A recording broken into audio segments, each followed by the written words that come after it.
Good afternoon, ladies and gentlemen. You have tuned into the Rebel News live stream on this, a Thursday, May 19th, 2022. I'm David Menzies, and my co-host, well, let me tell you a little bit about my co-host. Do you know what, folks? Today is National Devil's Food Cake Day, but my friend, she's never taken a single bite of that dessert because, well, she's so angelic. She is the she-devil with a sword. She is the Khaleesi of Northern Alberta. She is Sheila Gunn Reid. How you doing there, Sheila? I'm great, David, and I think you might be right. I think I've never actually had devil's food cake. I'm not a cake person. I don't like cake, but deviled eggs, that's a whole other story. I could eat deviled eggs all day. You know what? I always thought I wasn't a cake person either, but whenever I hang around my Italian friends, they're always saying I'm a munja cake. I don't know what that means, but where does one buy a munja cake? Should go to the bakery and ask for one. Go to an Italian bakery and just ask for one. See how that goes. We should do that and see what the response is. It might be a kind of a fun, candid camera type of thing, you know. And the baker will go home that night and she'll say, you know, this guy came into the shop today and he actually asked for a munja cake. So, it'll make her day. She'll have stories for the rest of her life. In any event, Sheila, what is it that we're trying to do here? Frankly, I have no idea. I just spent an hour in a planning meeting for our World Economic Forum trip, so I sort of missed the planning for the live stream. I hung up off that, ran upstairs, put on some eyebrows, ran back downstairs, and then the Skype call was ringing. So here I am. But I should tell everybody what we're doing, and I am 100% sure that we're going to talk about Jason Kenney, and I've got a lot to say. And frankly, I'm surprised, but also, you know what? I'm glad he went out the way he did. with a little bit of dignity. Anyways, I'll tell everybody what we're doing here. And by the way, I could tell from the live stream last night that both you and Adam Seuss were surprised, as well as your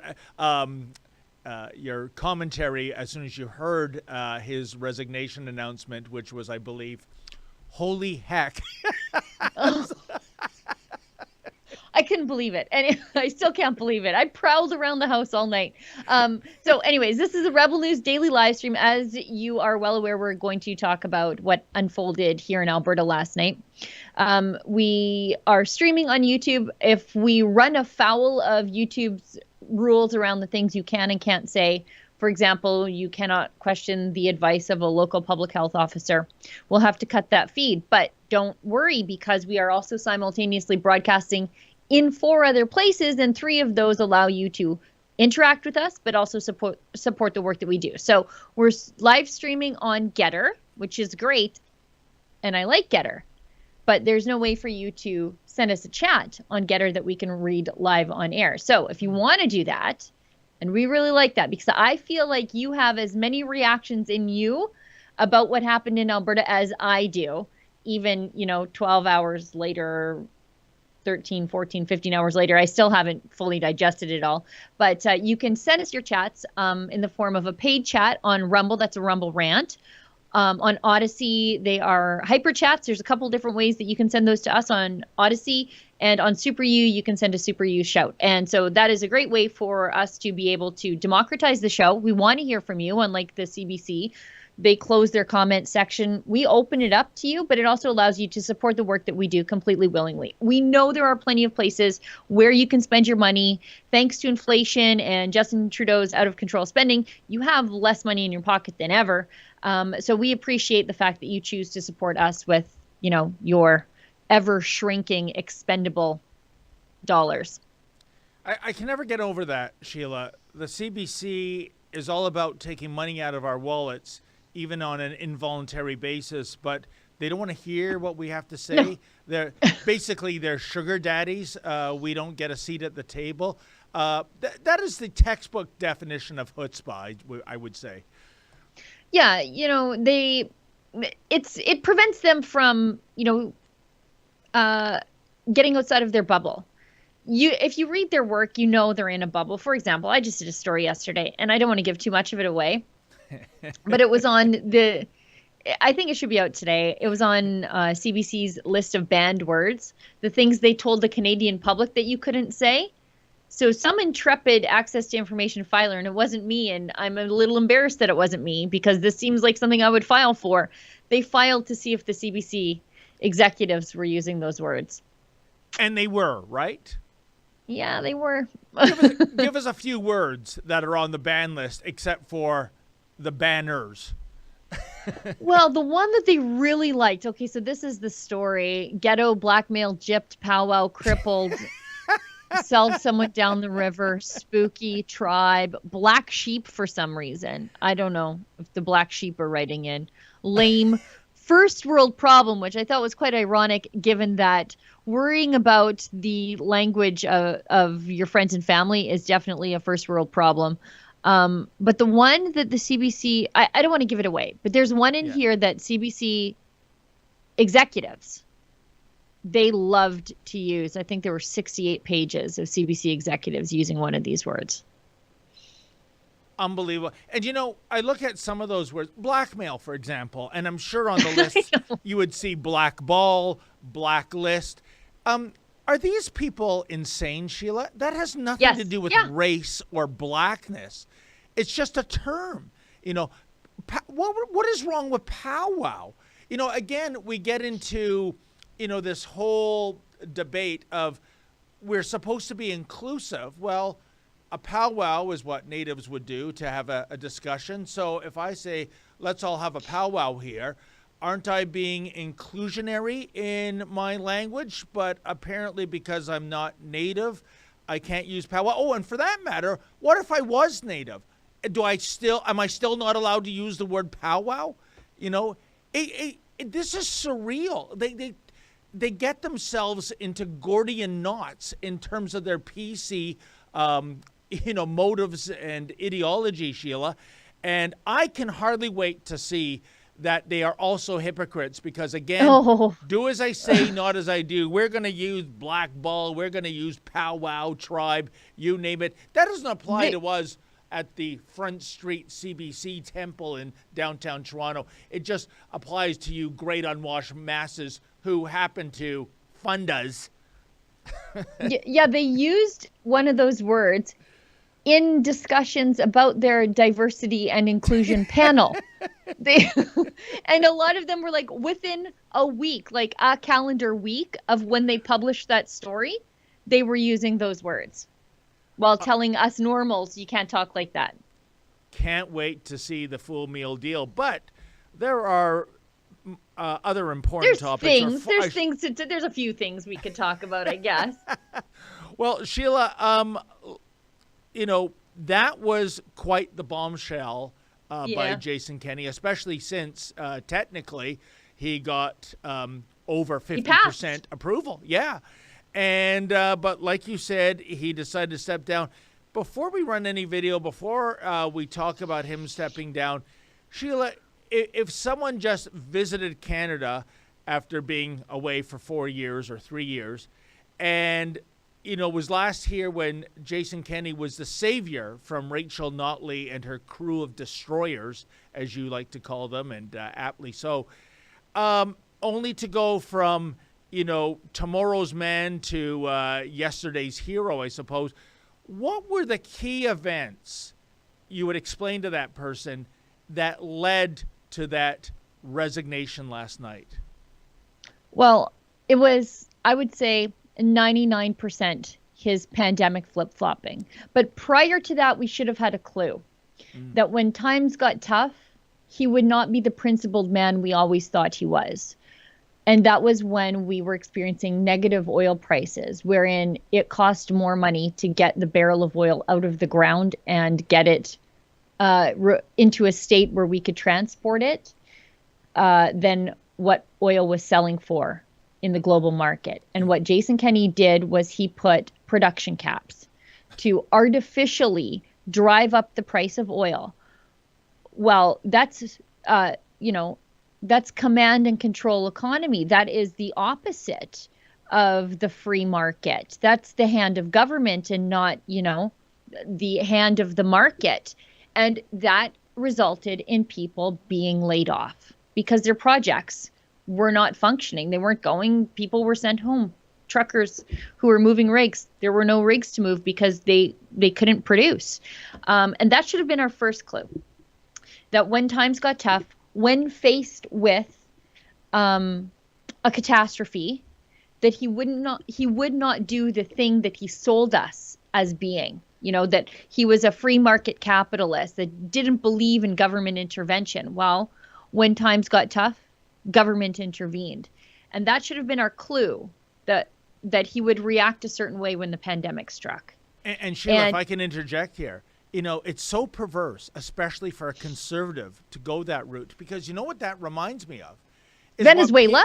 Well, not even going that far. What Pierre Trudeau, who was prime minister in the 1970s, when he established supply management for certain commodities, namely eggs, dairy, turkey, and chicken.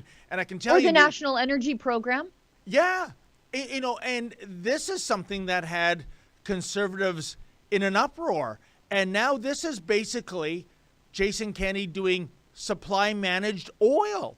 And look at the results. Yeah. And so that should have been our first clue that that he would say something during the pandemic, but do something totally different. Yeah.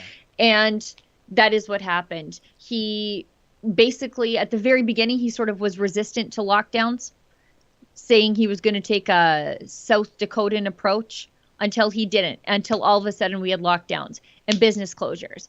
But then when things reopened, he apologized, said, I should not have done that. I should not have made some businesses essential and others not. And we all were grateful that we had a politician who actually admitted he did something wrong. That is, until such time as he did it again. And, then he was also the premier who said, I don't even know what a vaccine passport is. What even is that thing? And then he said, oh, we would never do that. Once he figured out what it was, he said, oh, we can't do that. Violates medical privacy. Absolutely not. And then he brings in his own just a few short months later, but he doesn't call it a vaccine passport, which is an insult to everybody's intelligence because it does exactly what a vaccine passport does. He called it the Orwellian restriction exemptions program. Oh. He also said, everybody run out and get your vaccine, and I will open up for summer. The best summer ever, they called it. Open for good. Except by the time the fall rolled around, he closed this up again. Vaccine passports, closing businesses, closing restaurants to in-person dining. It was the flip-flopping and saying the apologies, but then doing the thing again that you apologize for. Tricking people. This is a trick to get people to take a vaccine they weren't going to get. I always refer back to Lacrete, Alberta, the town that never locked down and the town that never brought in vaccine passports. Yes. The vaccine uptake there, once you took coercion out of the equation, was just a little over 30%. That's the reality of how many Albertans would have got a vaccine if they didn't have Jason Kenney's coercion and their employers forcing them to do it. Because that was another thing. Once Jason Kenney repealed the vaccine passport he never thought he would bring in, he still left it up to employers to impose it or not. Whereas Lacrete said, if you want to do business in Mackenzie County, which is like bigger than the size of Belgium, if you want to do business there, you cannot have a vaccine passport. You cannot have a vaccine requirement on your staff. And so that was, again, Lacrete is this little town that resisted everything, but they are a pure snapshot of how Alberta could have been and what Albertans' true reactions to COVID and coercion. That Lacrete is sort of our test subjects. They're the control group. And for regular conservatives, we will forgive a politician who apologizes, who admits he got it wrong, who admits he overreacted. But it was the flip-flopping. It was the lying. It was saying one thing and doing another. It was being the advocate for religious freedom in Stephen Harper's cabinet when you were critical of the rest of the world. But when you were given the opportunity to lead by example in the place you were in charge of, you did the same thing China does to pastors. China finally locked up their first pastor here a little while ago, Cardinal Zen. I have his book on my shelf here. He was recently just locked up a couple of days ago. And I thought, in the before times, Jason Kenney would be the first guy saying, China, how dare you do this? This is against human rights. This is against religious freedom. Grown-up countries don't do this. Unfortunately, he beat China in the locking up pastors category over the last 2 years, so he couldn't even speak out against this very obvious violation of civil liberties. It's stuff like that, and as Ezra pointed out in our morning meeting, I think just the pastor issue alone probably cost Jason Kenney the buffer that he really needed to actually win the leadership review. He did pass the leadership review with 51.4% of the vote. But Ralph Klein, beloved, successful Premier Ralph Klein, paid down the debt, gave us all Ralph bucks when he realized the government took too much money. We got this big rebate back, $400 in Albertan, when just as a random rebate because the debt was already paid down. And he said the government should not take more than it needs. They shouldn't be in surplus. The rest goes back to you. He stepped down at 55% in his leadership review. Now, Jason Kenney said 50% plus one is good enough for me to keep going. Usually these things, the common consensus is unless you have 2/3 support, you really shouldn't continue on. The party is far too divided. But I didn't think that Jason Kenney would step down last night. I was shocked. I thought, okay, he got 51.4%. I thought he would pass by the skin of his teeth because people are looking and saying, there's Rachel Notley again. I'm not a fan of Jason Kenney. He handled this wrong, but he couldn't be worse than her. So I think that was a lot of the reason he won the leadership review. But he still stepped down. And I was shocked. And I thought, finally, finally, after 2 years, he does the principled thing.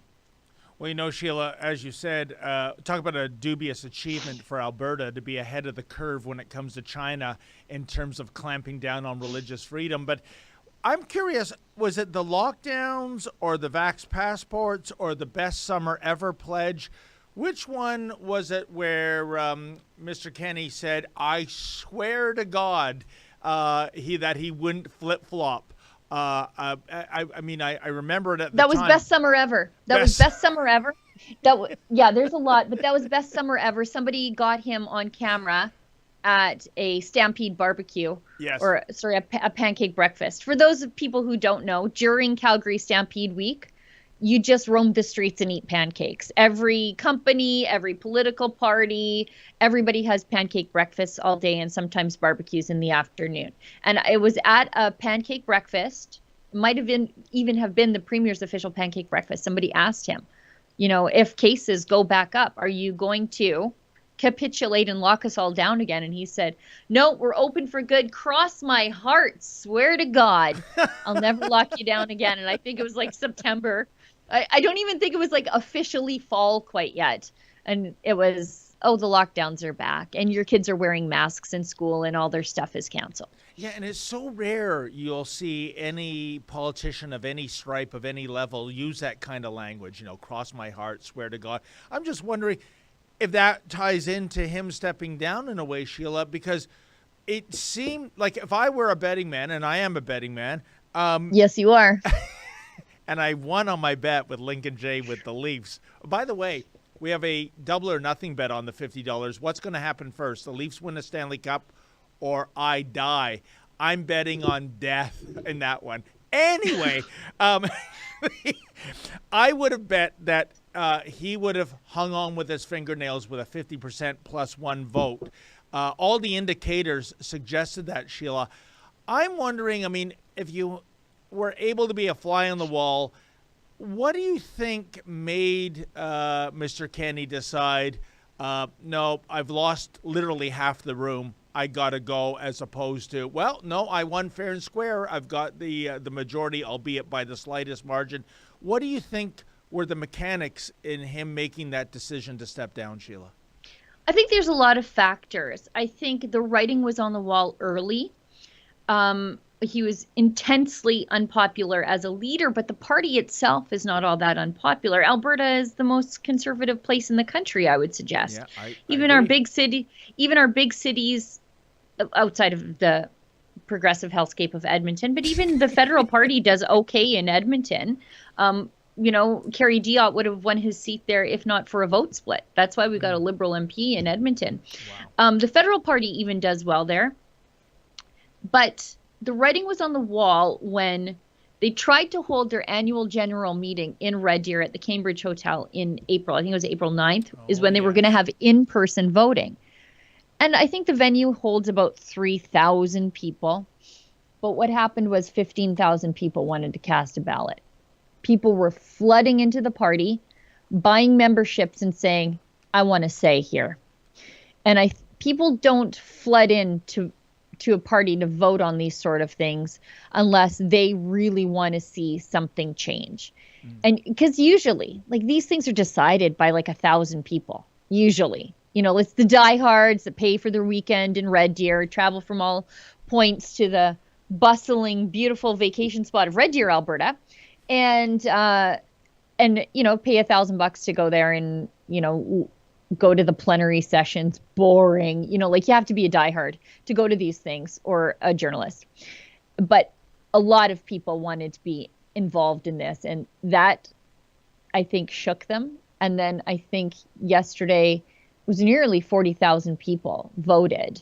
They had to move to mail-in voting, which all of a sudden, all of the conspiracy alarm bells go up. And I don't even want to say that they're outlandish conspiracy theories, because there's still an RCMP investigation from how Jason Kenney became the leader in 2017. There's a lot of allegations of, bulk membership buyings with certain credit cards. And so that's still under investigation. So the party when they moved to mail-in voting, everybody says, here we go again. They're rigging this thing. When given the fact that there were allegations in 2017, it should have been above and beyond reproach. There shouldn't have been even a whiff of, they're up to no good again. But people, that's sort of the reaction online was, they're going to fix it with mail-in voting, just watch. Instead of what the party was initially musing to do, okay, people want to participate in this. They want to be involved. Great. We're getting this sudden influx of memberships. That's also good for the party. That's a war chest. Why don't we hold in-person voting in Red Deer, Edmonton, Fort McMurray, Lethbridge, Medicine Hat, Lloydminster, Rocky Mountain House, just all over the province, so people can get Grand Prairie, so people can get involved. They didn't do that. They moved to mail-in voting. Now, to sort of fix the allegations of what could be impropriety, they hired an outside auditor, Deloitte, so I don't know. They were pretty upfront about all the steps they had taken yesterday to sort of preserve the integrity of the vote. I don't know if that is enough to have people be confident in the results of the vote, but it doesn't really matter because Jason Kenney stepped down anyway. I forget what I was going to say, but there are people just already sniffing around. But go ahead. Well, I'll ask you a question then, Sheila. I highly doubt Jason Kenney is done with politics. What do you think is next for him? What would be the most likely role for him? I think that initially Alberta was a stepping stone back to the federal party. He would save us from the NDP, which he did. Thanks very much. He oversaw an economic recovery. Again, he is. Thanks very much. A lot of that has to do with the war in Russia, but that's fine. I'll take the benefit of it. He's paying down our debt the way Ralph Klein did. So fiscally, things are getting back on track. But if I want just fiscal if I want just a good fiscal outcome without civil liberties, I've got Saudi Arabia for that. I can go there. You know what I mean? Like, they're oil rich. I can just go live there if I only care about money in the bank and not the freedom that must accompany this. And so for a lot of conservatives, I think that was the thing. They thought, okay, well, you know what? Any conservative can be a fiscal conservative. But are you the guy that in the tough times takes a principled stance in favor of civil liberties? Because it's really easy to be a civil libertarian when China's doing it. But it's hard to be the guy when you're the guy tasked with protecting them. Now, with regard to people who are now sniffing around for the leadership, I think we are, or Efron, correct me if I'm wrong, we're going to go into Danielle Smith has a press conference at 11 a.m. Alberta time. So if we can it's a Zoom conference, so maybe we can just keep going, David, if you're okay, after to just watch that. That's the plan. Okay. So anyways, if you guys are just tuning in, that's what we're going to do. So you're going to, as news breaks, we're going to watch it together. So she's the former leader of the Wild Rose Party. She imploded the party once, and then it was miraculously pulled from the ashes by Brian Jean over the course of about 5 to 7 weeks. So she decided, after Alison Redford resigned from the PCs after driving the party into corruption after them being in power for 44 years, I believe it was. She was the alternative conservative party, the Wild Rose. The PCs oust their Red Tory leader. They get an actual conservative whose name for some reason escapes me right now. Anyways, she decides that, okay, this is good enough, I'll just reunite the parties. But she doesn't put it to the vote of the membership. She just decides to cross the floor and join the parties that way. And the Wild Rose was built on being a grassroots party. So what happened was, when she expected a lot of MLAs to cross the floor with her, a bunch of them stayed behind and said, forget it. We're the Wild Rose, and if we are going to join with that conservative party, we're going to put it to the membership. They stayed behind. Drew Barnes was one of them. And what happened was the fallout in the days after this forced Danielle Smith to leave politics altogether. The Wild Rose officially did not join the PCs. There were some floor crossers who stayed. The party, within about 7 weeks, found a new leader, ran a leadership convention, found a new leader in the form of Brian Jean. Brian Jean campaigns to win. Then they go into general election here in Alberta. Brian Jean's son dies during the campaign. He takes some time off, continues to campaign, somehow salvages the party. The party sweeps into official opposition with more seats than they had under Danielle Smith, and he forms a very powerful opposition to the NDP. And then just, weeks in power, his house also burns down in the Fort McMurray fire. But he is also, so now we have Danielle Smith, who's making probably a campaign announcement here in about 30 minutes. But we also have Brian Jean, who is back in politics. You see, Brian Jean ran to be the leader of the United Party of Jason Kenney, and because Jason Kenney then said, okay, I'm going to leave federal politics. I'm going to take control of the progressive conservatives in Alberta, who were relegated to the size of a minivan. I think they had about 6 seats after. So it was NDP, Wild Rose, and the PCs, who had been in power for 44 years. They shrink down to about 6 seats. I think that's about what it was. Jason Kenney says, okay, we've got to unite the right. The vote split cost us a bunch of seats and delivered Rachel Notley to power. The only way to do this is to set aside our petty differences and unite the parties. Great. He takes the leadership of the PCs. Brian Jean's got the leadership of the Wild Rose. They lobby to unite the parties through a grassroots election. They do that. Then they decide who's the leader. Brian Jean, Jason Kenney. Jason Kenney wins. Brian Jean says, okay, fine.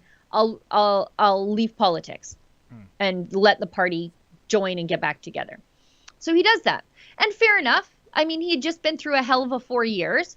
In the interim, he also got married, had a new baby, and his mom died. So all that other stuff that he did. So yeah, of course he wants to take time off of politics. But then, as fate would have it, the MLA who replaced him in Fort McMurray decides to run for the federal party. And he says, there's an opening here. I can see which way the wind is blowing, and Jason Kenney did not do what he promised the people of Alberta that he would do. He runs for the nomination to replace in the by-election. He wins against Jason Kenney's hand-picked candidate on a platform of challenging Jason Kenney for the leadership. He gets elected in Fort McMurray overwhelmingly on an anti-Jason Kenney platform as a UCP MLA. So he's back, I bet, within hours. There will be a campaign announcement from him. So things are getting very interesting. We might see some just say one more thing. We might see some people who are also tossed out of the party for objecting to Jason Kenney's leadership, like Drew Barnes, one of those original non-floor crossing Wild Rose MLAs. He was tossed out. He's highly popular in his riding. I think we'll see him welcome back into the party. Todd Lowen, same thing. I think we'll see him welcome back into the party. Will we see one of those guys run for leadership? I wouldn't be surprised if we hear an announcement from them too. But Sheila, first things first, at 1 o'clock Eastern, that's when Danielle Smith will make an announcement. Presumably it's to seek the leadership of the party. Here's my question to you. Did she have widespread support in Alberta, given, the chronology that you just recited? It's almost as though her betrayal way back when, in 2014, is not as bad as what Jason Kenney did to us. I get that sentiment out there, but also she's worked really hard to rehab herself from that. She's been a broadcaster. She sort of left her job in broadcasting because there were certain things that she was talking about that they said, well, you can't really talk about those things. She was with Chorus Entertainment, and they said, like you're being a little bit too conservative, or you're at least being a little bit too fair to conservative issues. And so she decided to just say, I'm not doing this anymore. So, she's worked really hard to rehabilitate herself as a principled conservative. It will be interesting if she does win. You're going to hear the same stuff from the NDP and the media that you hear about the federal conservatives. Like, oh, it's just a party of old white guys, and you're like, yeah, but like have you seen Les and Lewis? I think there's going to be a little bit of that too. Like, it's a party of old white guys, and it's like, yeah, but do you see Danielle Smith's back? You know, like, there's that too. So, I mean, it's early times. I think it's going to be wild and interesting. Yeah. And I think even Travis Taves, the current finance minister here in Alberta, who is overseeing that recovery and that debt pay down, it sounds like he might throw his hat into the ring. But a lot of these people have a lot of things to answer for, especially ones that are going to come from within the party to run. Where were you the last 2 years while Jason Kenney was doing all those things to us that we decided he didn't deserve to be a leader because of? Where were you guys? Why are you finding your voices now? You know, they're going to have, that's going to plague them, I think, on the campaign trail. Maybe they were up in, what is it called again? The Sky Palace?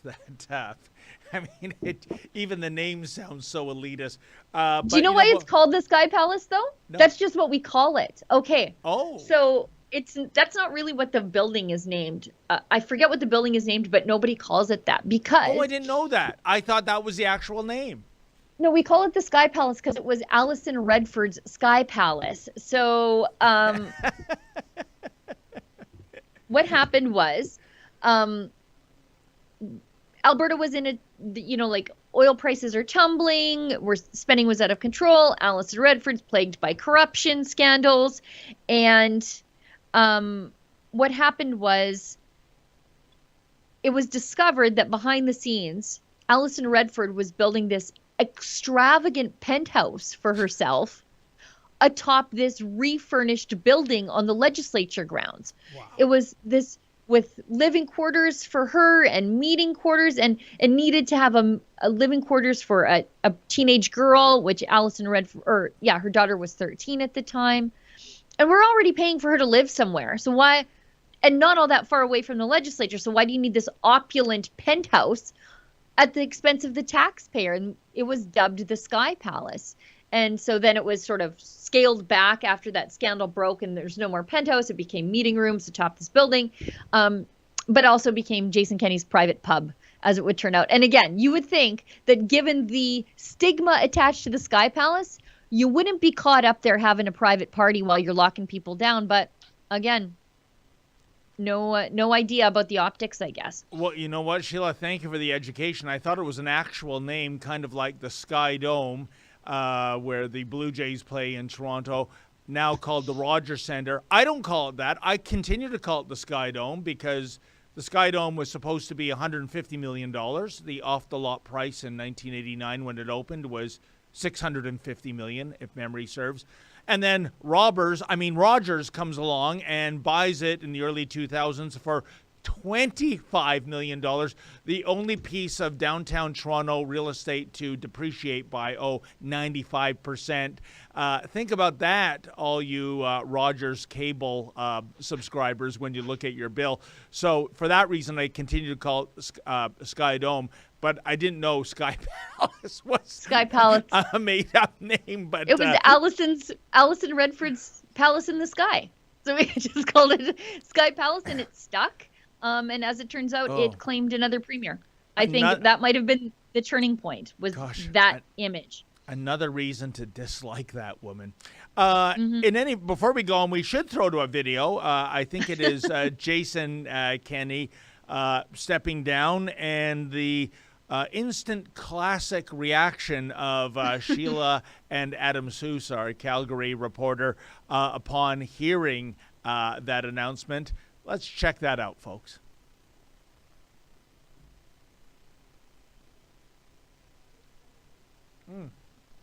Okay. Let's having a think. Well, the spinning wheel of death, which always seems to haunt me when, just when I need my devices to work the most. But as soon as our trained broadcast professionals figure out how to exercise the ghost in the machine, we'll bring that to you. And evidently they already did. That's how good they are. Let's check it out.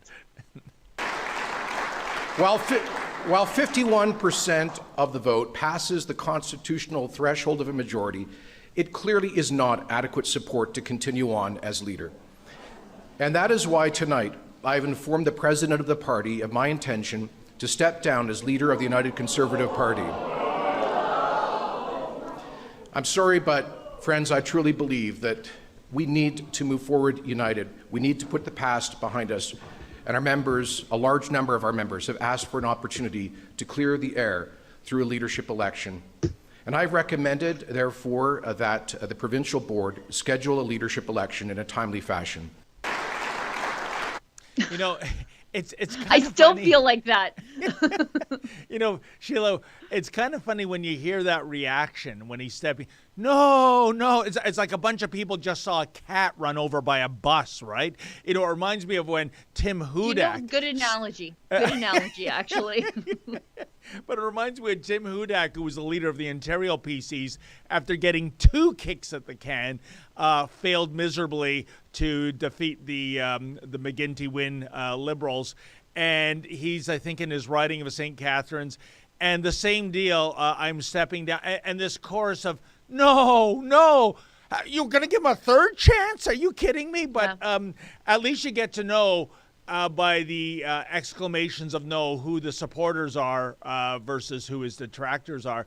But again, shocking. I never would have thunk it with the way he was clinging to power. And you know, I got to tell you, Sheila, to me, the Jason Kenney story as it pertains to him being premier of the province, it's almost like a Shakespearean tragedy. And I say that because all of this was self-inflicted by this man. Yep. If he stood firm, if he was a Ron DeSantis, and if he kept his promises, and if he didn't lock down the province, and if he didn't advocate for a vaccine passport, I don't think we're hearing that speech that we heard last night.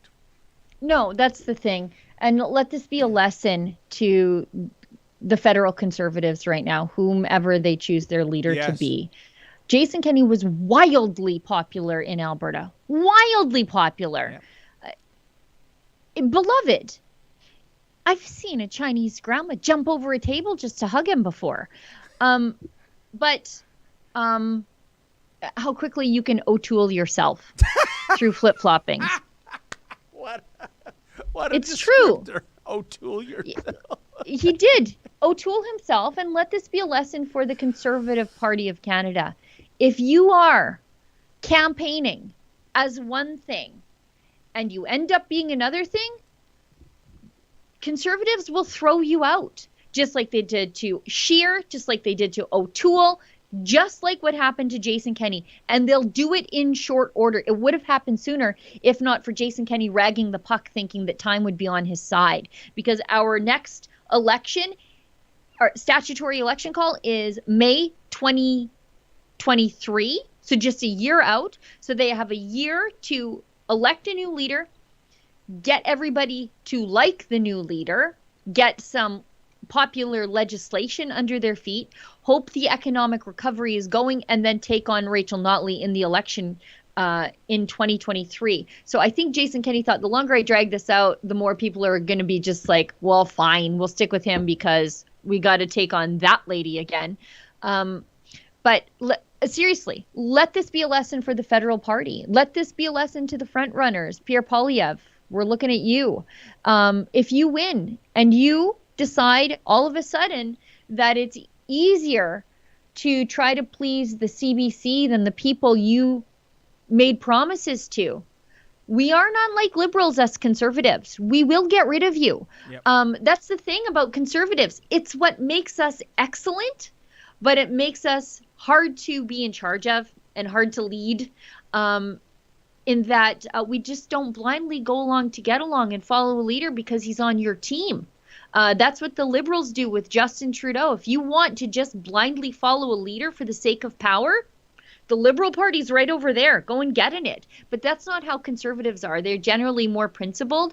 And, it makes it hard to win elections because it makes Conservatives splittist, and it makes the party sort of unstable if you don't have a leader that sticks to his guns and does what he says he does.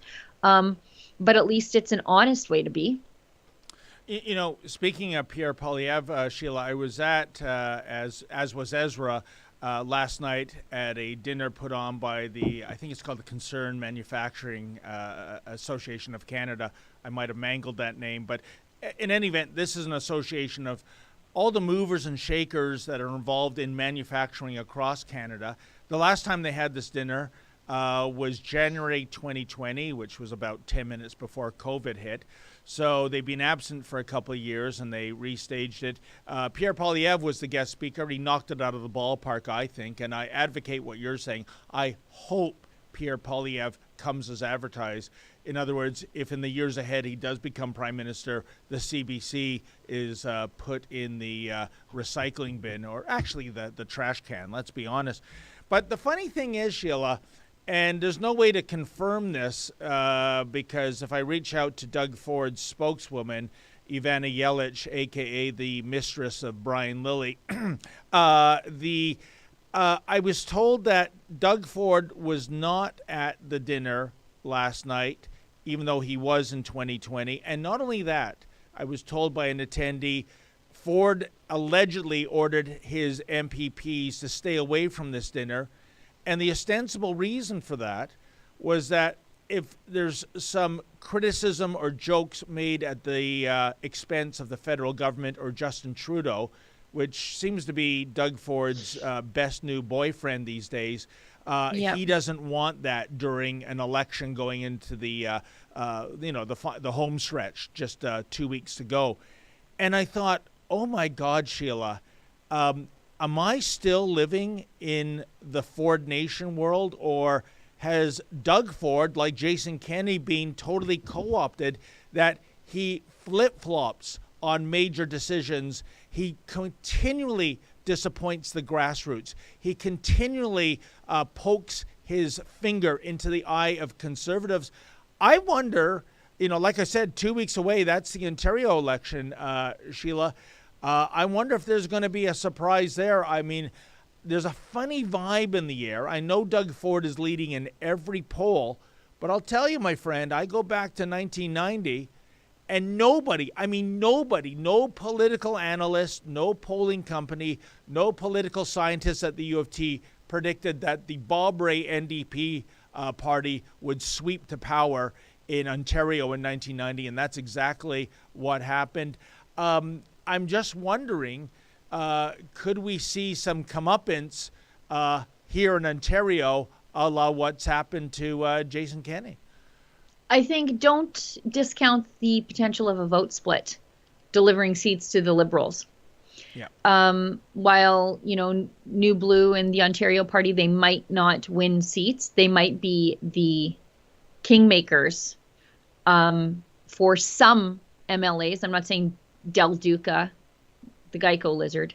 I'm not saying that I'm not saying that he's going to win, but I think there might be some seats that will go to him because of a vote split, and that is not on New Blue or the Ontario Party. That is squarely on Doug Ford's shoulders. But Sheila, speaking of a vote split, it could work the other way in favor of the Doug Ford PCs if there's enough Liberals and NDP splitting the vote that way. In other words, if there was only one left-wing party, that might be far more of a formidable challenge. I keep forgetting you guys have two progressive parties in Ontario, and we really don't even have a Liberal party here in Alberta. We have the Union Public Sector Party of the NDP, and Liberals are just, they don't exist here. It's weird that way, but I can tell you, and I would never base an election prediction on this, but I'll tell you, Sheila, when I drive in the city of Toronto, that's in the 416, especially the downtown ridings, the south of Bloor ridings, or the SOB ridings, as I like to call them, it is a sea of red and orange signage. And, I guess you could say 'twas ever thus, but even in ridings where there's an incumbent PC member, in terms of the signage wars, I'm seeing red and orange and not PC blue. That gives me just a suspicion there might be something in the air. Like I said, not something I'd bet on, but if there is regime change, again, Doug Ford, look in the mirror. When you call your base a bunch of yahoos, right? as opposed to members of Ford Nation, for simply protesting on the lawns of Queen's Park that they were losing their jobs, losing their businesses, losing their livelihoods, losing their houses, and you call them a bunch of yahoos, and these are people that voted for you in 2018. Well, this is the story we'll see unfold in another 2 weeks, Sheila. It's going to be fascinating. Yeah. By the way, Del Duca, if you're watching and you're on Del Duca's team, tell him to quit licking that little lick thing that he does when he's on camera. When you have that sort of face, and look, I'm not winning any beauty contests either, so I say this with love in my heart. When you do this, and you kind of have a lizard face, it makes me worried that if a fly went by, that Del Duca would just lick it out of the air. Well, you know what? Insects are said to have 80% protein, Sheila. And eat the bugs, they tell me. There are those on the left that say, this is the future food that we should be consuming. Yeah, so know what? More for them. I'll be eating all the beef. They can have all the bugs that they want. More cows for me. We should get to some of these chats. Absolutely. Before we get into full-blown Danielle reptilian people. That's the thing. It's not good for my conspiracy mind when I'm like, all these people are reptilians, and then they literally look and act like reptiles. I'm like, this is not good for me. It reinforces all of the things that I don't need kicking around in my brain because it makes me sound crazy. Oh, God. Act crazy. Anyways, oopsie daisy. By the way, it was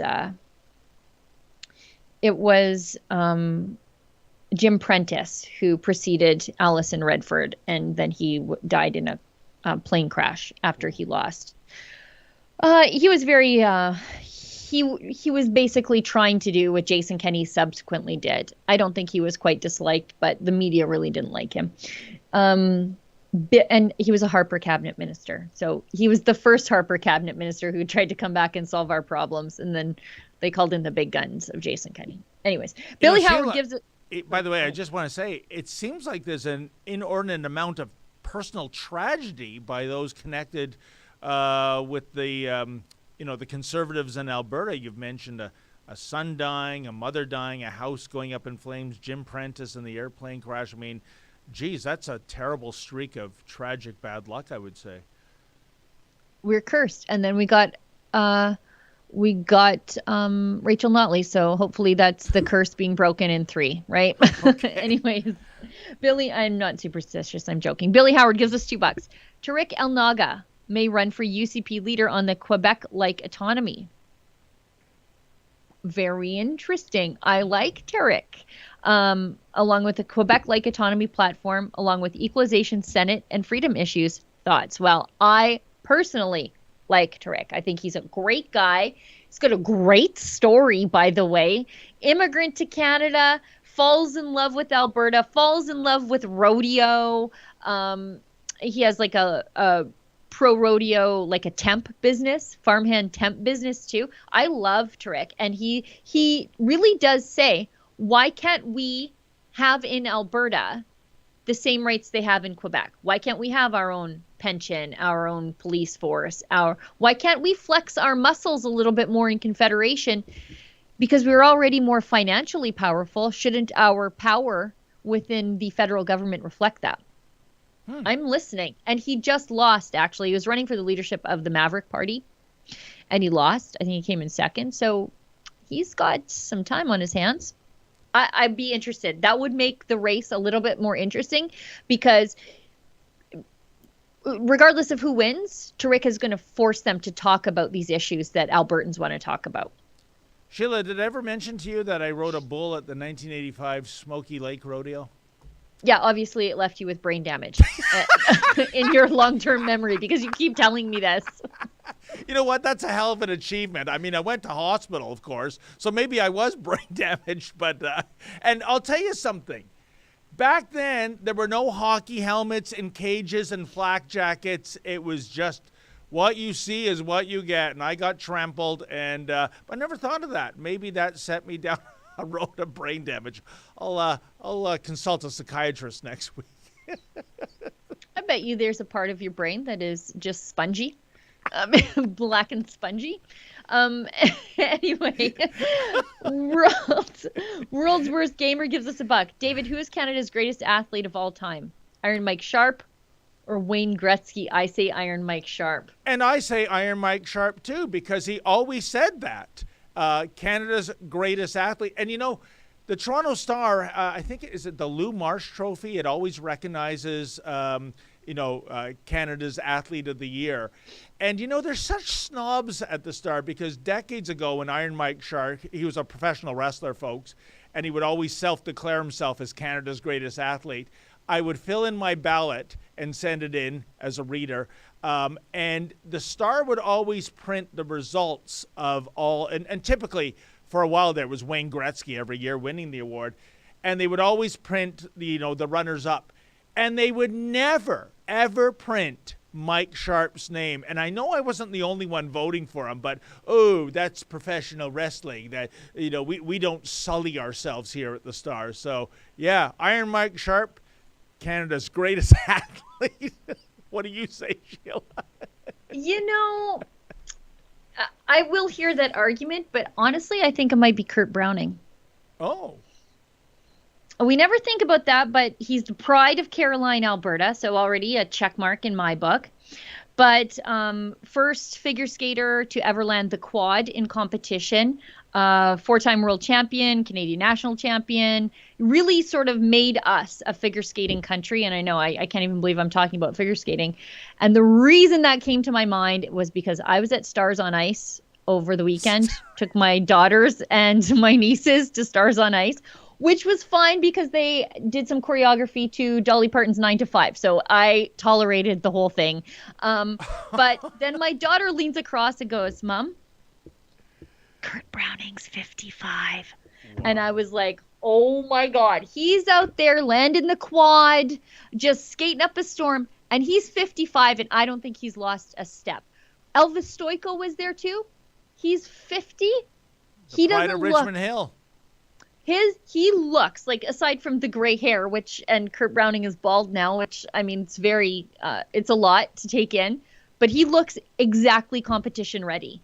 Elvis Stoico. I couldn't believe it. But if I had to say, like, Canada's one of the greatest athletes, I would say Kurt Browning. I know there's incredible athleticism in figure skating, Sheila, especially at the elite level, the Olympic level. But you know what does it for me in terms of taking it seriously is those ridiculous costumes they wear. I mean, one day I'm going to tune into the Olympics and some figure skater is going to come out in a Buzz Lightyear costume and people are going to think, oh, that's perfectly normal, right? You would not be surprised. Go to Stars on Ice. Next time you're in town, go to Stars on Ice. Tickets are affordable. You're going to see athleticism, and you are going to get all kinds of costume ideas for your next caper, for sure. Anyway, K-Nen Mark gives us $2. The live stream was amazing with both of you. Where was David? I think last night, me and Adam. Well, 2 Alberta reporters, one in Edmonton, one in Calgary. Both of us have extensively covered Jason Kenney's peculiar reactions to COVID, including his treatment of the churches and businesses. I covered extensively the Chris Scott ordeal. So that's why Adam and I covered it. And I thought it was interesting because Adam and I were talking about yesterday how Jason Kenney, well, I guess now the Alberta government, are interveners in the challenge to Justin Trudeau's invocation of the Emegencies Act. They want it to be recognized as unconstitutional.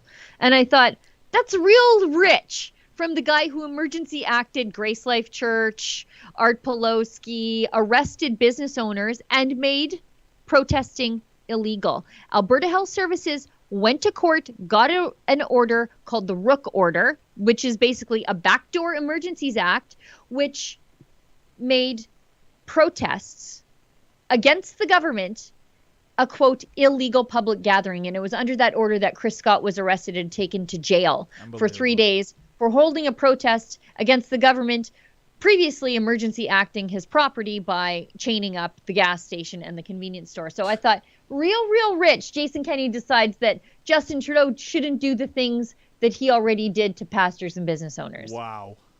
Yeah. I mean, again, it's just like Jason Kenney's restrictions exemptions program. That's totally not a vaccine passport. He had the Rook Order, which did all the things that the Emergencies Act did in Ottawa. Unbelievable. Yeah. Adam Ottawa gives us $1. Regarding things we can't say, why is it okay to keep making fun of white cultures? I'm Italian and I see lots of ads for pizzas and Italian restaurants with people making fun of Italian accents. I take an alternative viewpoint to this. I think it's okay to make fun of everybody. Oh, I'm with you 100%, Sheila. And I think all cultures have that tolerance, for self-deprecation, for it's gentle usually humor. white liberals who get offended on behalf of everybody else. Oh, and Sheila, and I understand where our Italian viewer is coming from, because with me being of Scottish heritage, in the advertising world, if you want to have a cheapskate as a character in an ad, you put him in a kilt and give him a Scottish accent, and the sky's the limit. No problemo. Mr. Menzies demanding money for failed lottery tickets. Yeah. And I got $1 from a viewer. Quit being a stereotype. Yeah, I know.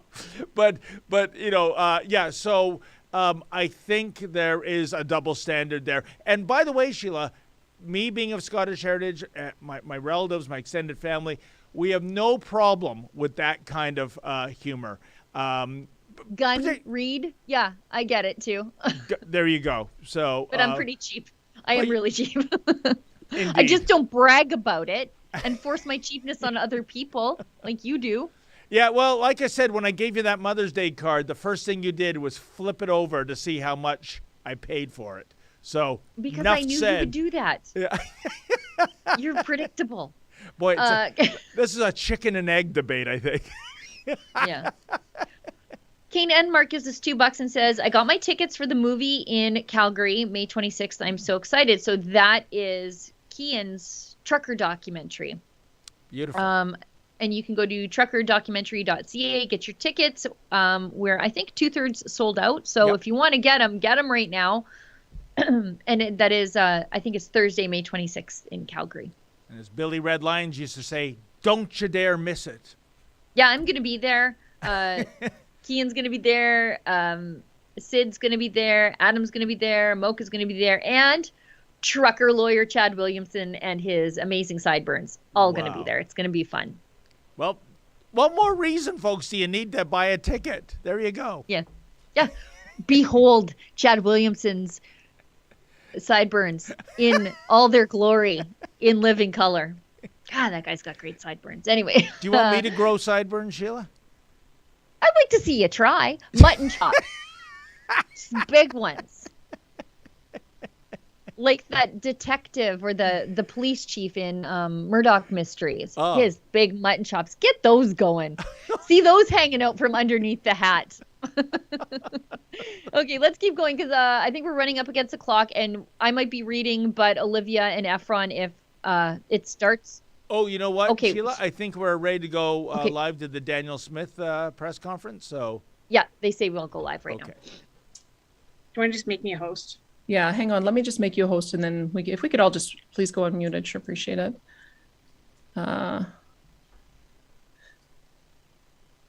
Sorry, Laura, I can't make you host. But in any case, let me continue.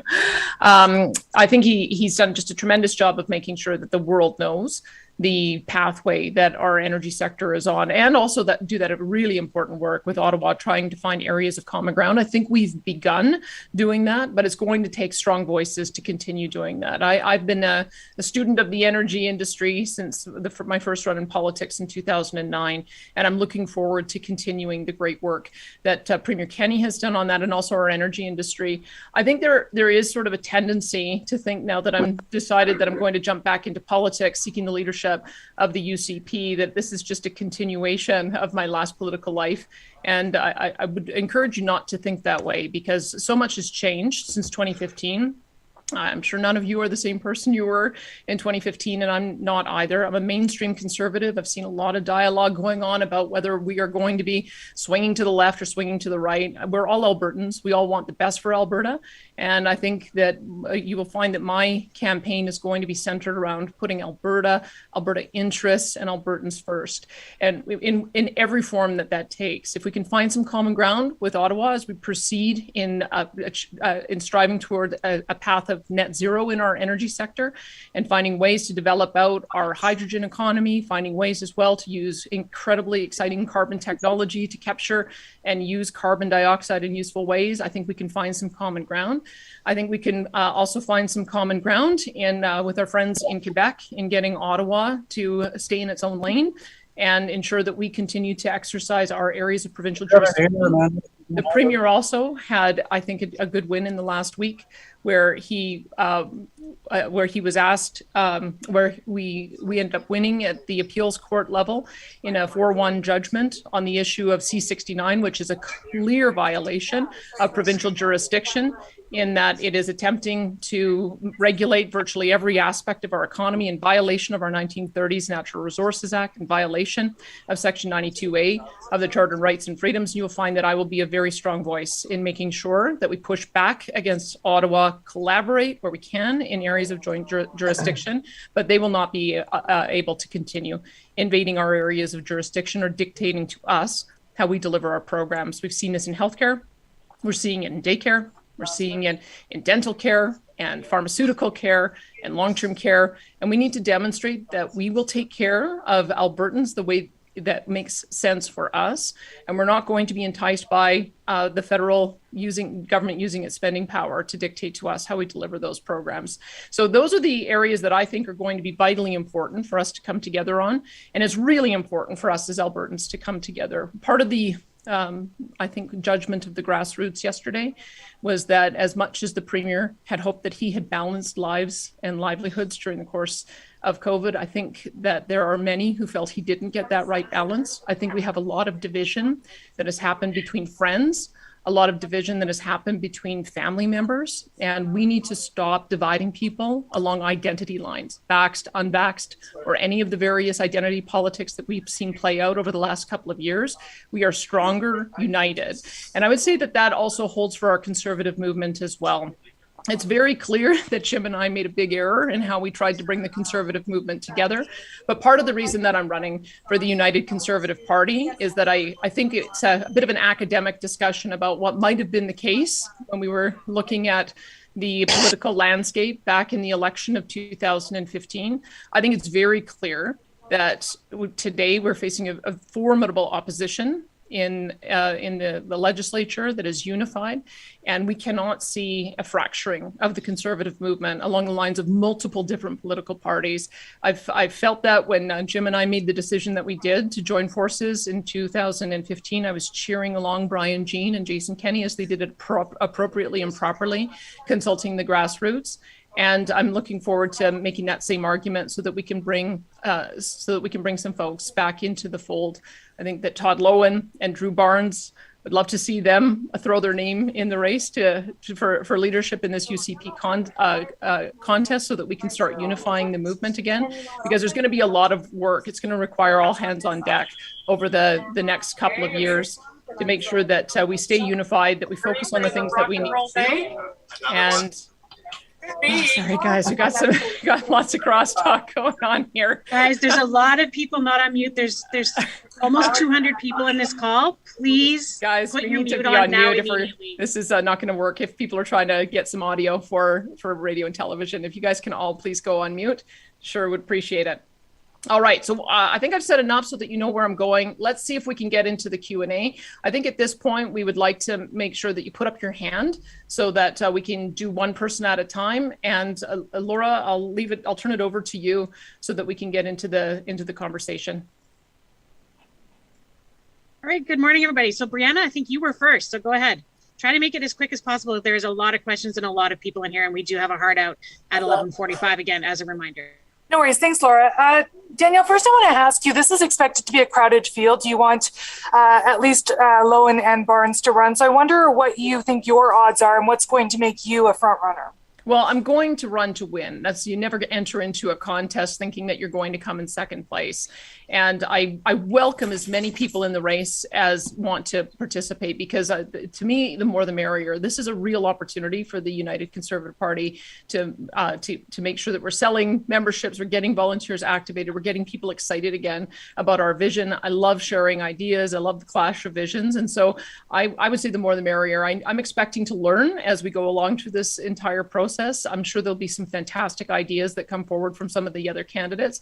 I think for me, because I've been there before, I know some of the challenges that a leader faces. I know both aspects of this party that come from the traditional Wild Rose base and their expectation of grassroots decision making.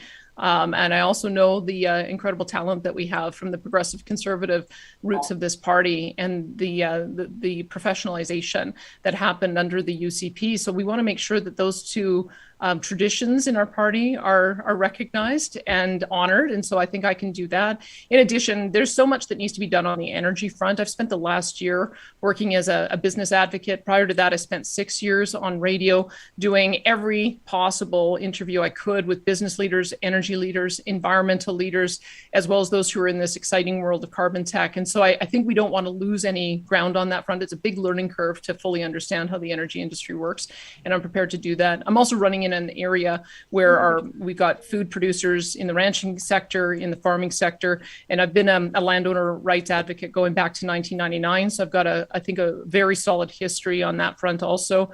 And I respect the role of the individual MLA. I know that we have some incredible talent in the UCP caucus, and I would love to be able to foster and elevate some of those voices so that everyone can see just how talented some of the caucus and cabinet are.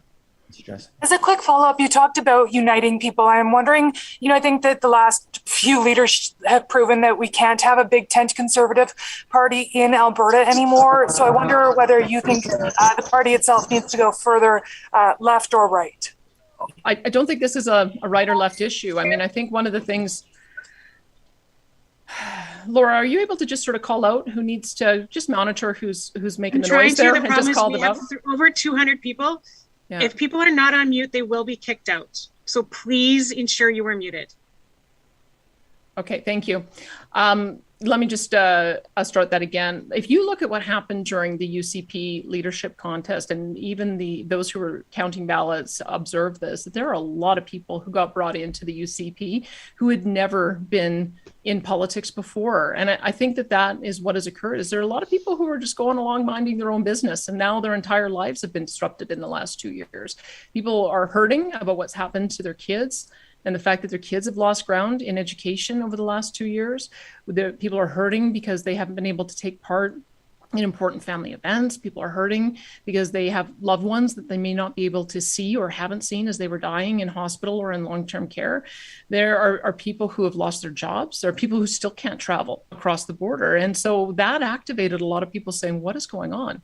And what can we do to make sure that the government gets back into the role that we expected it to, so that we have a strong economy, but also one that respects individual families and individual communities. And so I would say that is not really a left or right issue, and making sure that we have strong education system, strong healthcare system, that we can reform how our healthcare delivery works, that we can reform our long-term care to make sure that it's protecting our most vulnerable, especially as we get into respiratory virus season.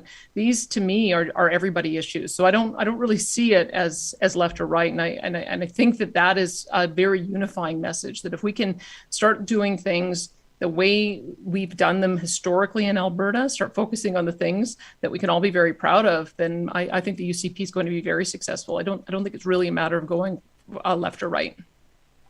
All right, Bill Kaufman, go ahead. You were next.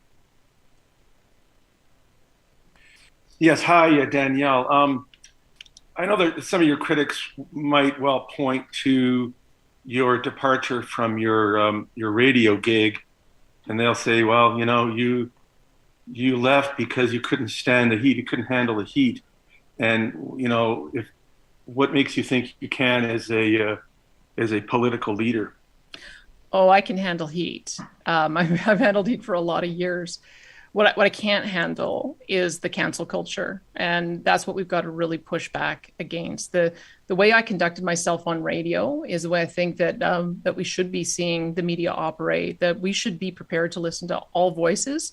And we don't have to agree with all voices, but we've got to give everybody a hearing so that we can find out where the areas of common ground are and the areas of divide are. What I've observed over the last 2 years, unfortunately, is that there's only been one official version and one official view you can have on a whole range of issues. And what that is causing is greater polarization, is dividing a certain group of people to seek a confirmation bias in certain alternative media sources and others to seek confirmation bias in other alternative media sources. I'd like to see the media return to the role that it had historically. I entered the media back in 1998. It was fair, accurate, and balanced. And that's part of the reason why I felt like I had to leave the airwaves a couple of years ago, is we're not seeing very much balance. I hope that in politics, sometimes what happens is political leadership can also lead to leadership more generally. And I'm hoping that we can get back to a more balanced discussion, because we have to stop talking past each other.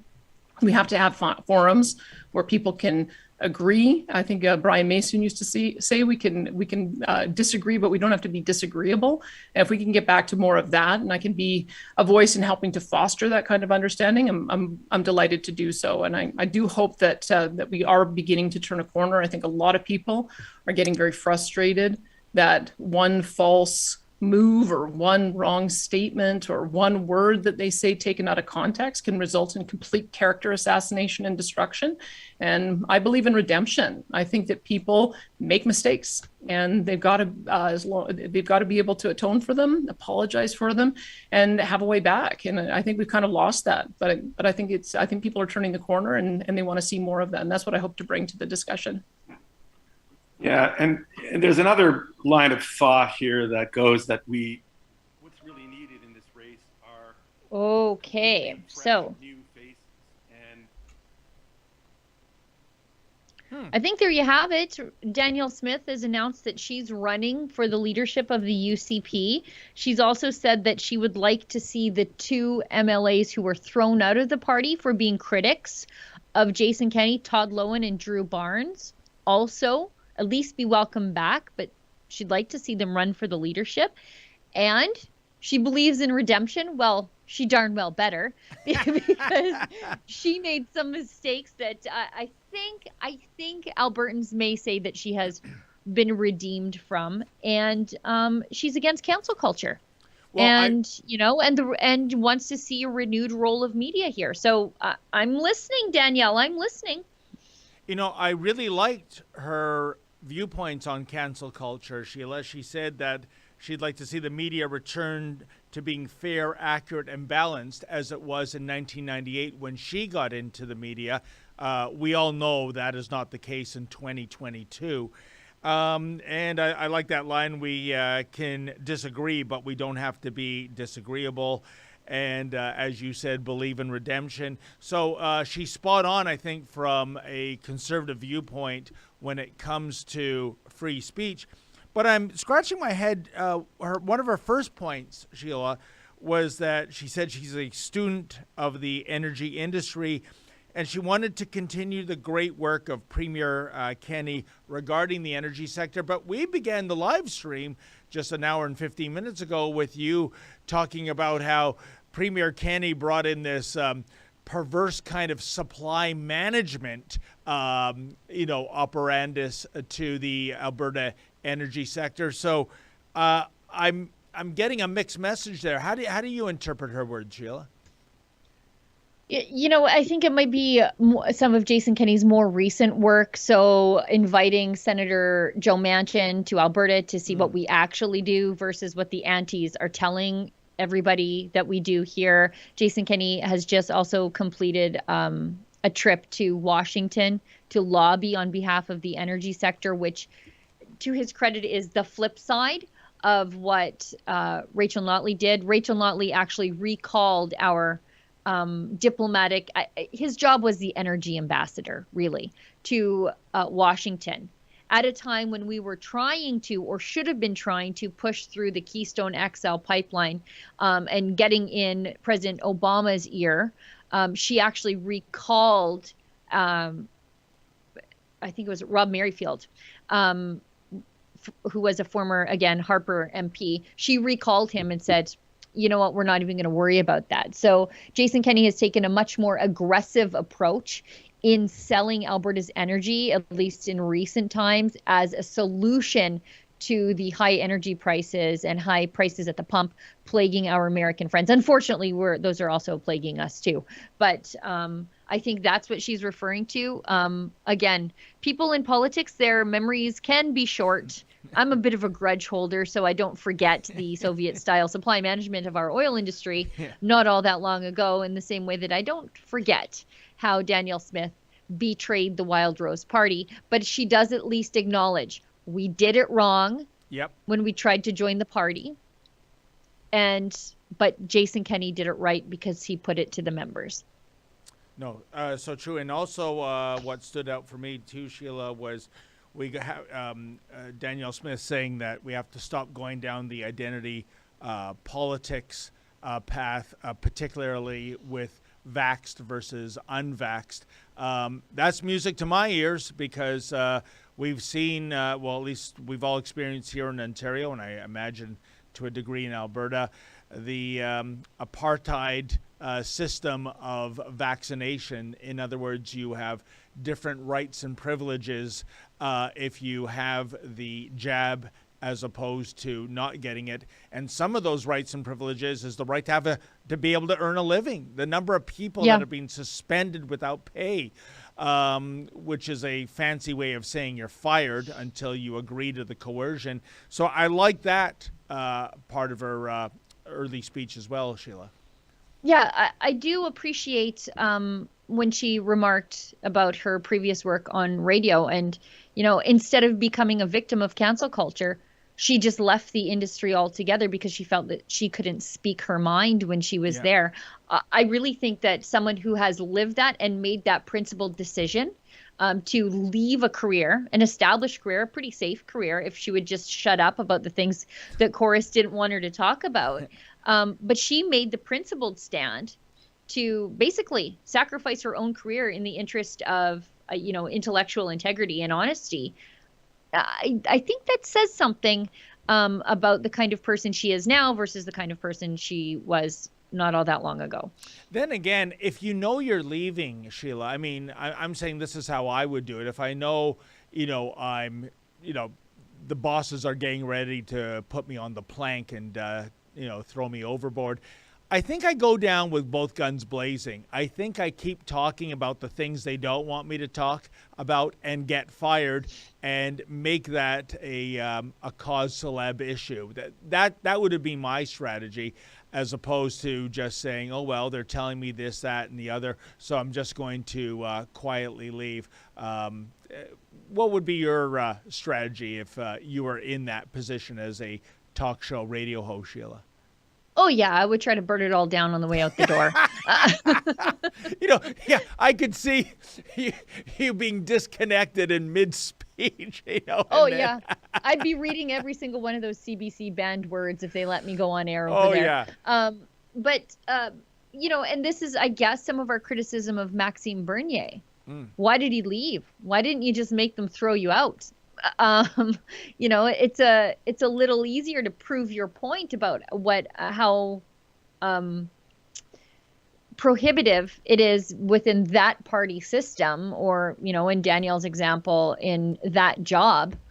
If you are going to leave, well, why not, as you say, go down swinging, or as I say, burn it all down on the way out the door? Well, Sheila, with Maxime Bernier, I'm just going by memory. I might be incorrect, but wasn't there some kind of a demotion, a suspension, something where he had sent out a variety of tweets, and the mainstream media lost their marbles when it came to his views on immigration.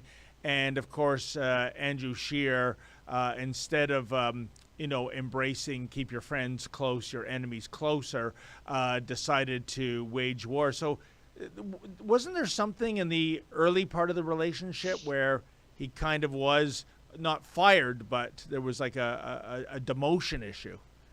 I forget the demotion issue, but I just know that they wanted him to shut up right then and just behave himself and go along with the party, even when he felt the party was wrong.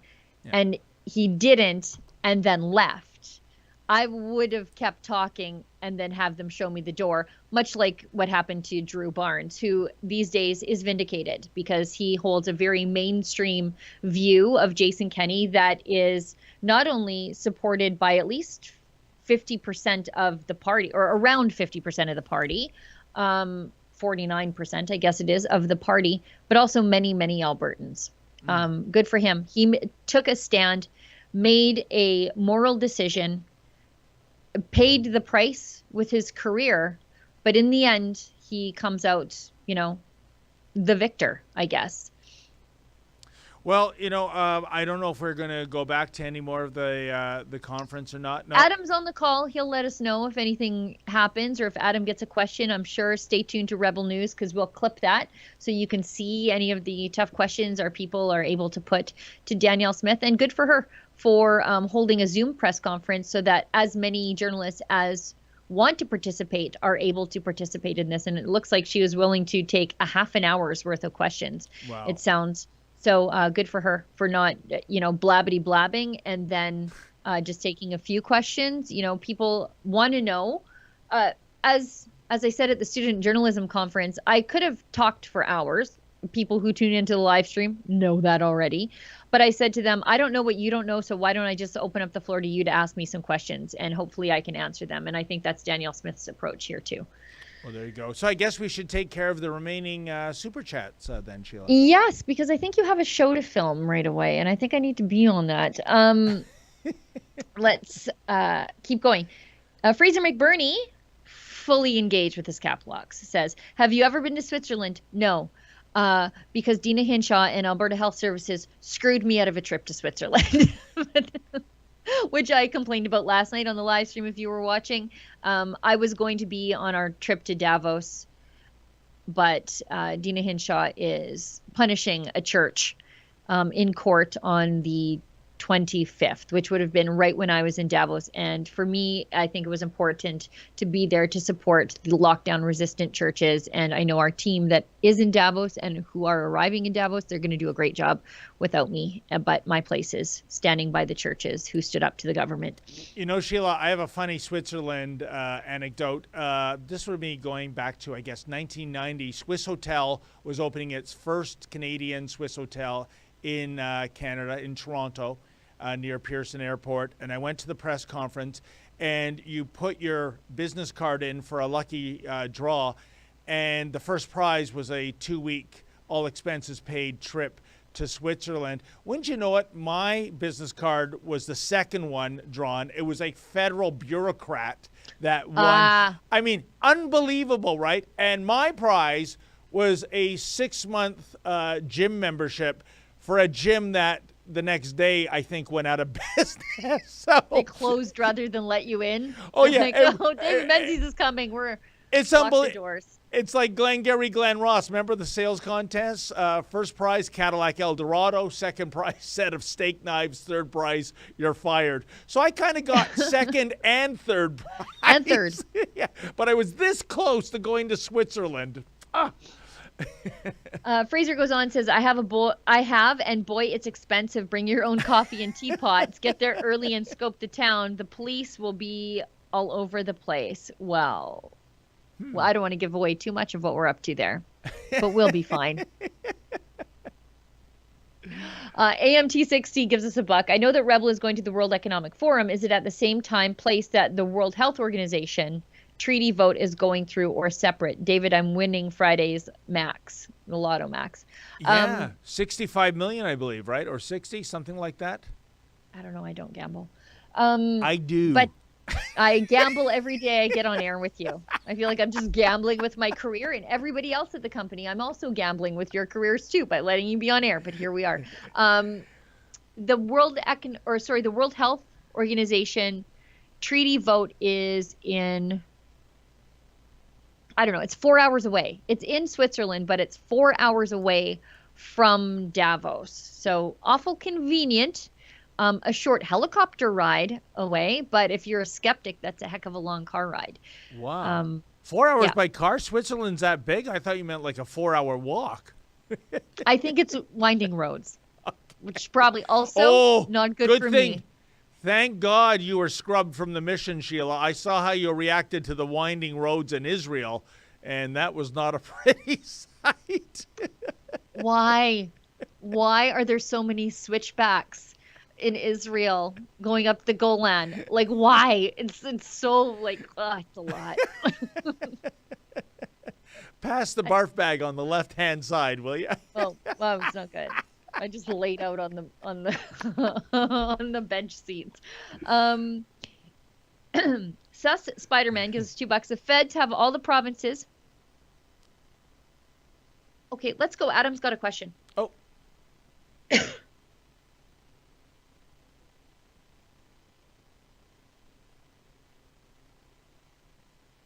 Against small businesses. Part of the reason why we're enjoying the freedoms that we have today and the ability to go and watch hockey games is because there were some courageous people who stood up and said, you know what, there's another way to do this. Enough is enough. It took the politicians a little while longer to realize that, but now that they've realized that, I think part of the healing process is to make sure that some of those charges are dropped. The other thing we need to do, though, is we need to have a full reckoning about what happened, who made the decisions, why they made the decisions that they did, and why they didn't look at other evidence that was being put forward in other jurisdictions that took a different path. I mean, I'm not a huge fan of public inquiries.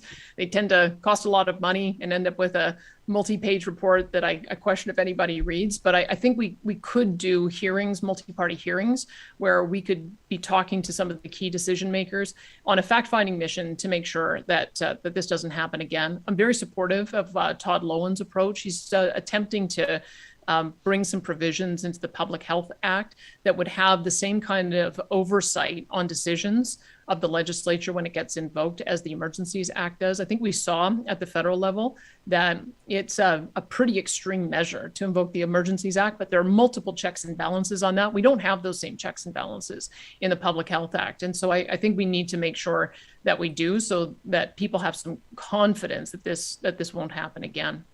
And just a quick follow-up, for those people who perhaps spend weeks or months incarcerated, do you feel that there's some sort of compensation or rectification, or that the government needs to do something to make up for what they've been through?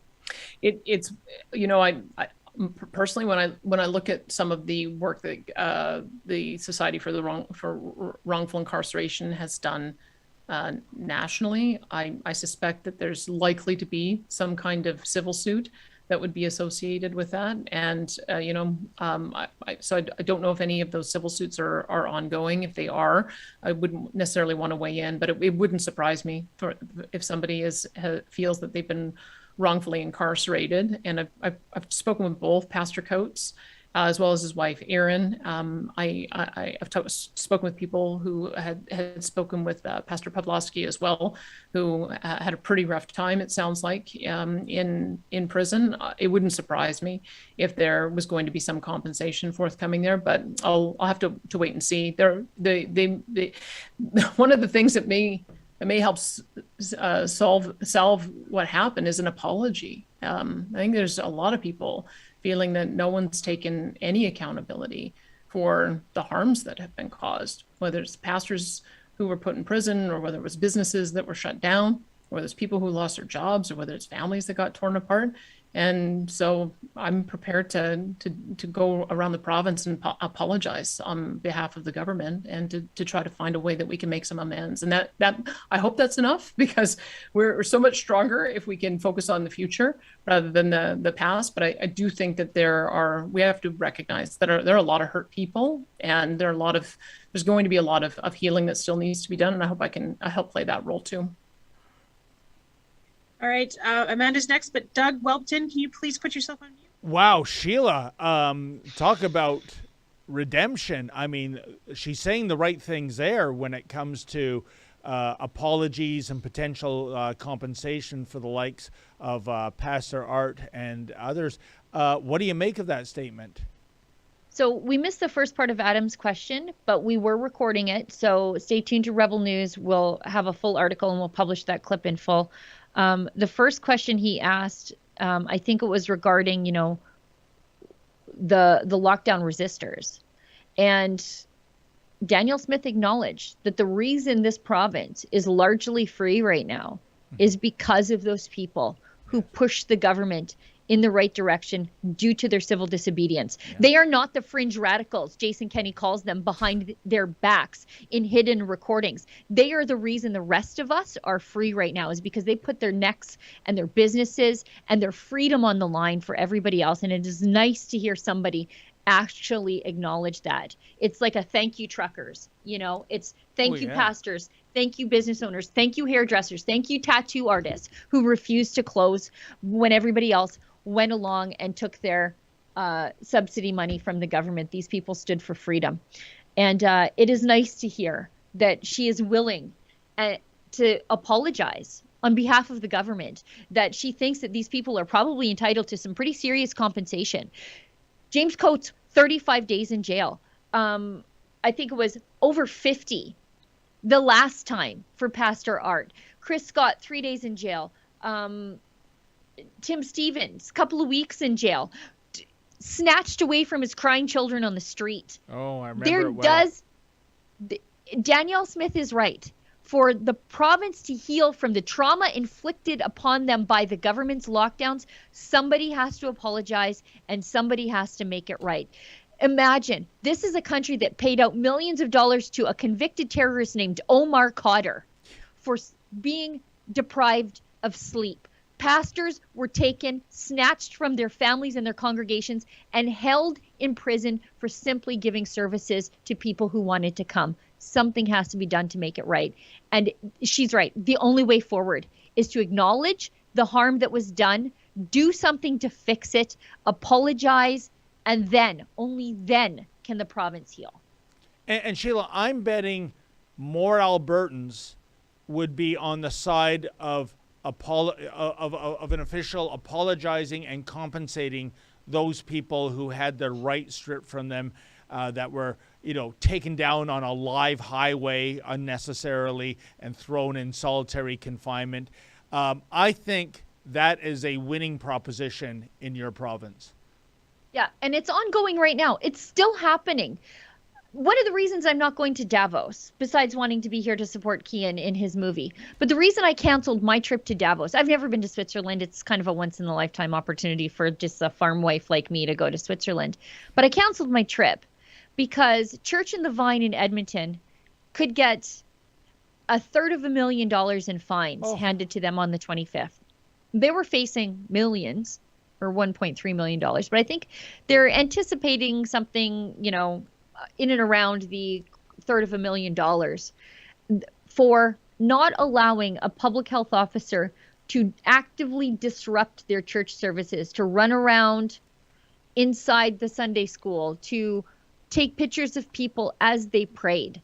That's what they're in trouble for. This is still ongoing. The lockdowns are over, but the people are still being punished for being the people who stood up to the government. Unbelievable. And the next premier of this province, the next leader of the UCP, they have to undo that. And as Danielle Smith says, she's willing to look at Todd Lowen's propositions where he says, there has to be some better oversight at Alberta Health Services, because they were acting as basically a separate non-parliamentary government in and of itself. Writing legislation, enforcing legislation, running a court system with Alberta Health Services public health prosecutors. They were this evil adjacent government that didn't ever have to answer to the people. And something has to be done there to rein that back and strip away almost all the power that they have. And that they were just given willy-nilly. I'm happy to, if someone said to me, we need to defund AHS, we need a completely new ministry, we're going to start again, where do I sign that petition? Because I think that's a great idea. I think it is so tainted by the actions of the executives during the pandemic and the chief medical officer of health, Dina Hinshaw, Dr. Bangs. I would vote for the first person who said we're firing Dr. Bangs. That's the one thing I'm going to do. Everything else, we're going to build pipelines and fire Dr. Bangs. Again, I'll door knock for you. Well, you know what, Sheila? Why not? I mean, wasn't it earlier this week, I believe, Roman Baber on the federal side running for conservative leadership One of his promises is that he'll fire Dr. Tam. Yeah. I'm sure that would get a lot of support from those who believe in freedom, or, those who look upon freedom as opposed to the new F word, as so many on the left do. But in any event, we have some more chats I believe we have to get to.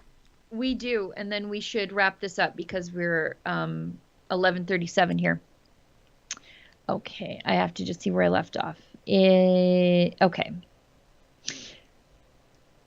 Sus Spider-Man says, the feds have all the provinces in its pocket due to transfer payment system. Harper built it bigger, Trudeau abusing it to a new level. What do you think? Albertans take an alternative approach there.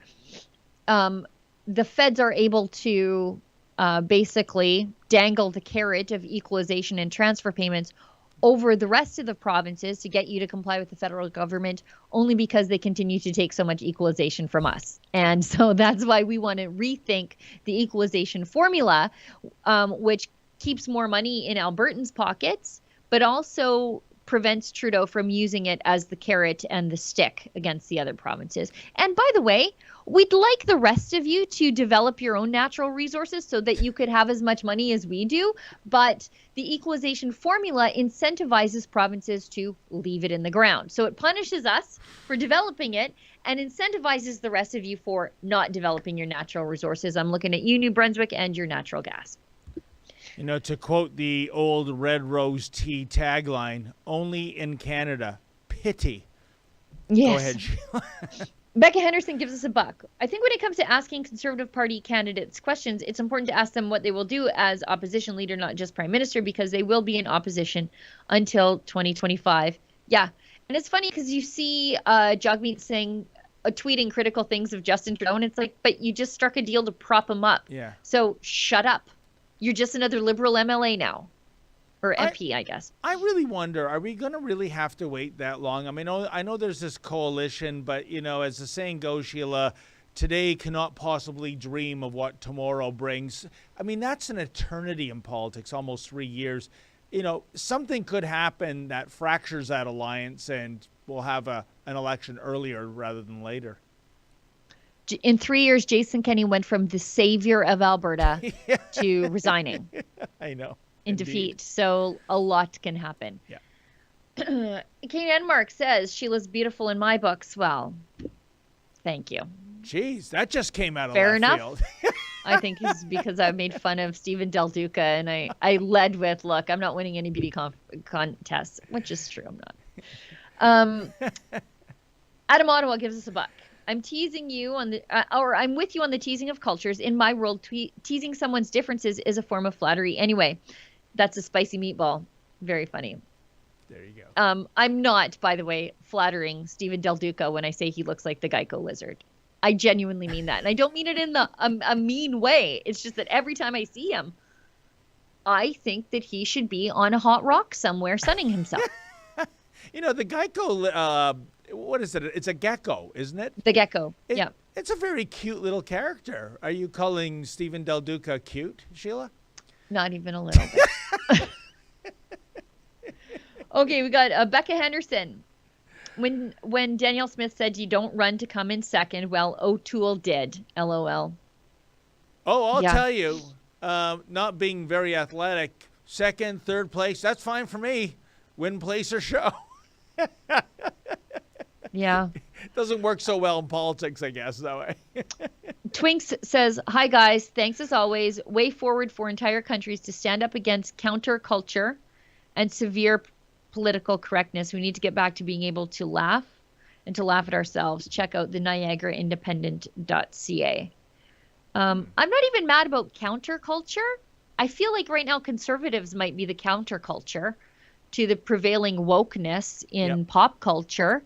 I'm fine with that. And it's funny for me to say this because I'm literally the tone police at the company. I should put that on a business card. But just this idea that there are certain things we can't talk about or joke about, it's just makes the world so boring. Grayish, not gray, not beige, even boringer. Grayish. I agree with you wholeheartedly, Sheila. And I think we're all wrapped up. Thank you, Oh. everybody, for sticking with us for an extra 42 minutes. Yeah. How do you like that? You're getting your money's worth, even though you pay nothing to tune in. But speaking of money, we all appreciate those who made a financial contribution. It's the way we do keep the equipment running here. And my thanks to Olivia and Efron behind the scenes. Of course, the She-Devil was superb as always. Sheila and I will be back on Tuesday. 2 other Rebel News people will be in this spot at this time tomorrow. In the meantime, ladies and gentlemen, as always, stay sane.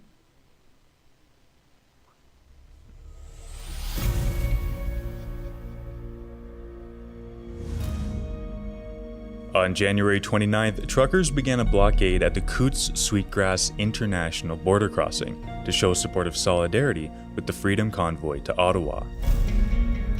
They, like millions of Canadians, have had enough of vaccine mandates and saw that now was the time to stand. Kian K2 Simone and myself, Sid Fizzard, were embedded within this blockade from the moment we arrived until the very end.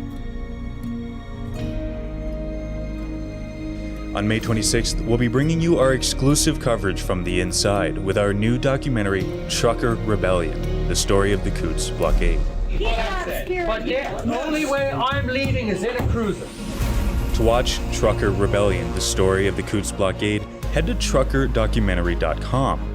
Not only will you be able to view it there and donate to our independent journalism, you'll also be able to buy tickets for a live viewing in theater as we premiere this exclusive documentary with members of our Rebel team in none other than Calgary, Alberta.